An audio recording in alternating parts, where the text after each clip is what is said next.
ഇതുപോലെട്ടോ നിങ്ങൾ പറഞ്ഞ മുതല്. അപ്പൊ എങ്ങനെ വേലട്ടാ ബാക്കി കാര്യങ്ങള്?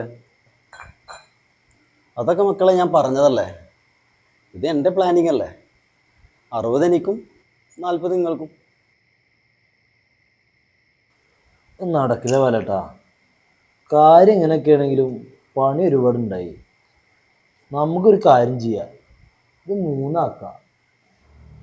സുധിയെ ആദ്യം ഇതൊന്ന് അടിക്കേ, അതൊക്കെ നമുക്ക് തീരുമാനിക്കാം.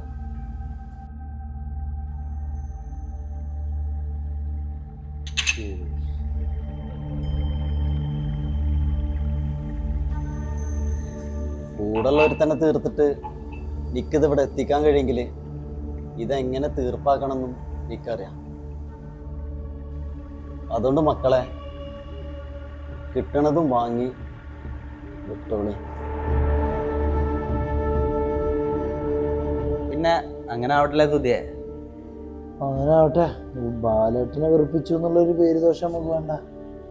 നമുക്ക് ഞാനൊന്ന് മുള്ളിയിട്ട് വരാം. ഓക്കെ.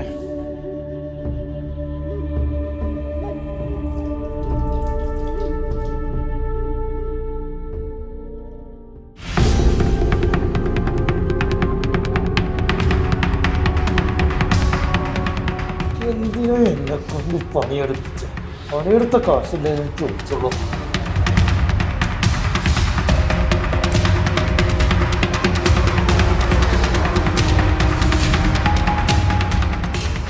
അവന്റെ സ്വഭാവം നിങ്ങൾക്ക് അറിയുന്നല്ലേ ബാലേട്ടാ. ഇതിപ്പോ 3 2 ആക്കേണ്ട അവസ്ഥയല്ലോ.